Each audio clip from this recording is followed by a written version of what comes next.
kebangkitan Tuhan itu merubah kehidupan para murid Yesus yang tadinya hidupnya terguncang karena Yesus didera dan kemudian disalibkan. Mereka belum banyak mengerti, tetapi bahwa mereka telah menaruh harapan kepada Yesus sebagai masa depan mereka, juru selamat mereka.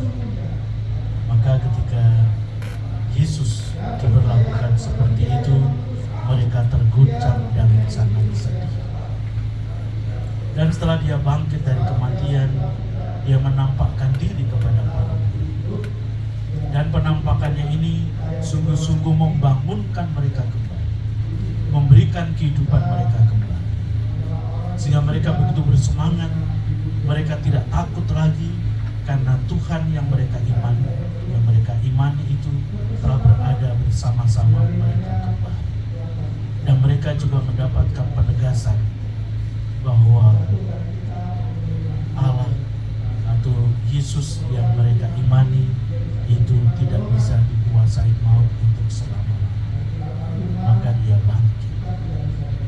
Lalu dalam perjalanannya, akhirnya para murid juga tahu yang sudah punya semangat yang luar biasa karena sudah bersama-sama dengan Tuhan Yesus lagi, bahwa Yesus harus menghadap Allah Bapa.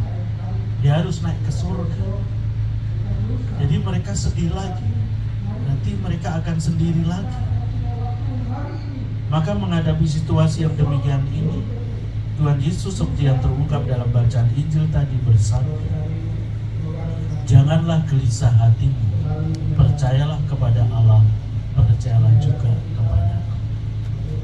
Jadi para murid diajak untuk tidak sibuk dengan pikiran mereka sendiri.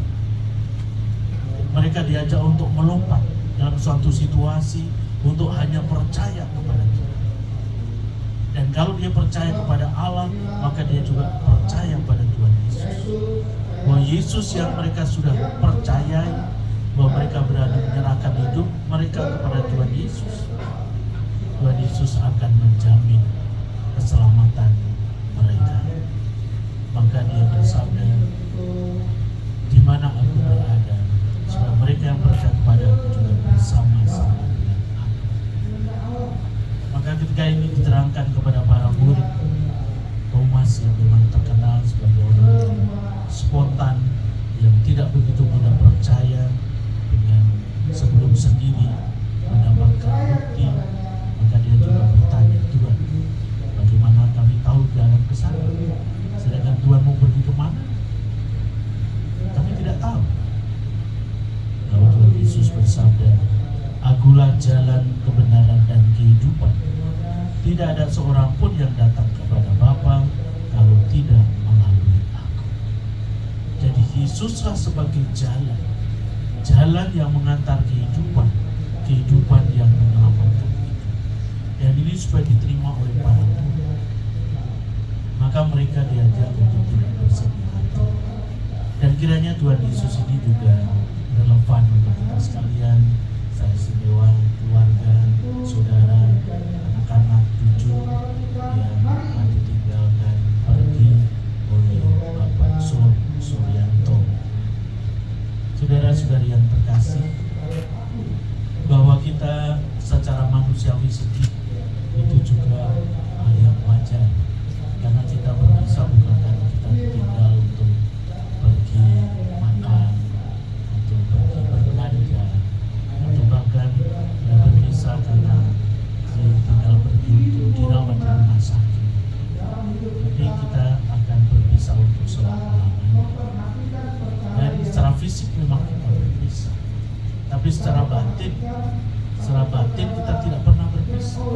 Secara iman kita tidak pernah berpisah, karena jiwa kita mengimani Tuhan yang sama, maksud juga mengimani hal yang sama.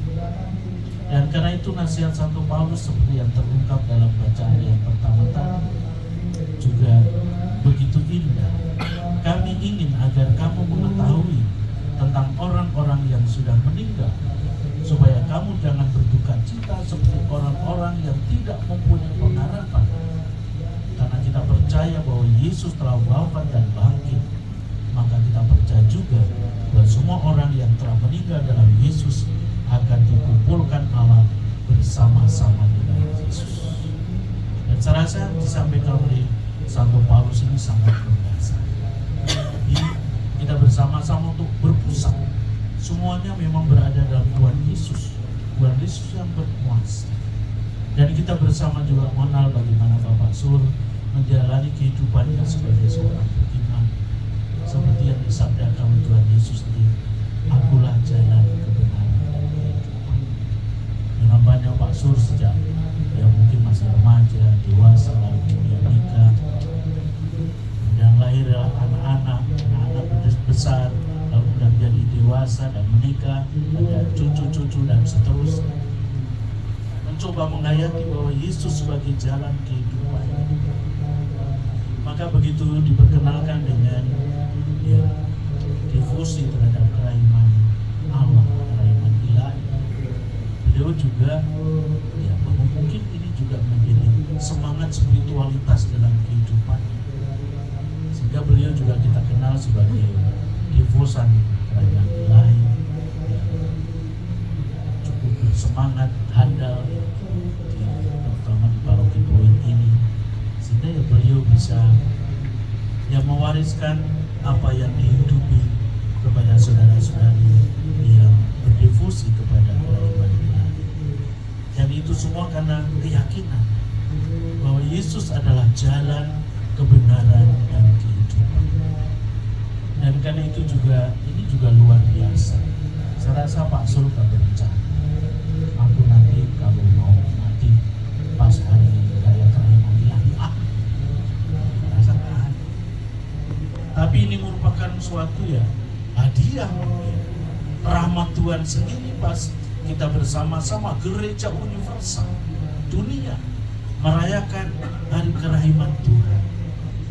Dan setelah Pak Surya katakan mengikuti ya dalam keterbatasannya pada sore hari beliau menghadap. Dan mungkin ini juga tidak diharapkan oleh anak-anak. Tapi kalau memang Tuhan sudah berkehendak, sudah kamu sungguh membuka diri akan kerahiman, karena itu pada hari raya kerahiman ini mari kita bersatu dengan Allah. Mungkin begitu kata Yesus. Jadi, dan karena itu ya kita di satu sisi kita bersyukur bahwa apa yang dia tekuni oleh Pak Sur yang tiada henti selalu berdoa kerahiman untuk mengungkapkan bahwa membaktikan kehidupannya kepada Tuhan, kepada kerahimannya, bahwa Allah itu penuh kasih. Maka juga tentu diusahakan bukan hanya dipahami Tuhan itu penuh kasih, tetapi juga bagaimana kasih itu menyemangatinya, memberdayakan kehidupannya, juga menghidupi keluarga. Ya dulu dengan istri, dengan anak-anak, apalagi dulu masih yang muda, anak-anak masih kecil. Saya rasa ya anak-anak akhirnya menjadi tumbuh dewasa, besar-besar lagi. Itu karena kasih suami istri, Pak Sur bersama istri dulu.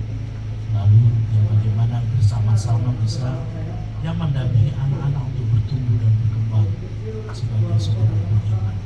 Dan itu cara beliau untuk menghayati kehidupannya bahwa Tuhanlah jalan kebenaran dan kehidupan. Kiranya dari nasihat Tuhan Yesus, tapi juga kesaksian dari Santo Paulus sendiri membuat kita bersama secara istimewa keluarga untuk semakin bisa menyerahkan orang yang kita cintai, Bapak Sur ini, kepada kerahiman Tuhan, bahwa kita percaya seperti yang Tuhan Yesus janjikan, supaya di mana aku berada, supaya mereka semua yang percaya padaku juga bersama-sama dengan aku. Tuhan memberkati kita semua. Amin.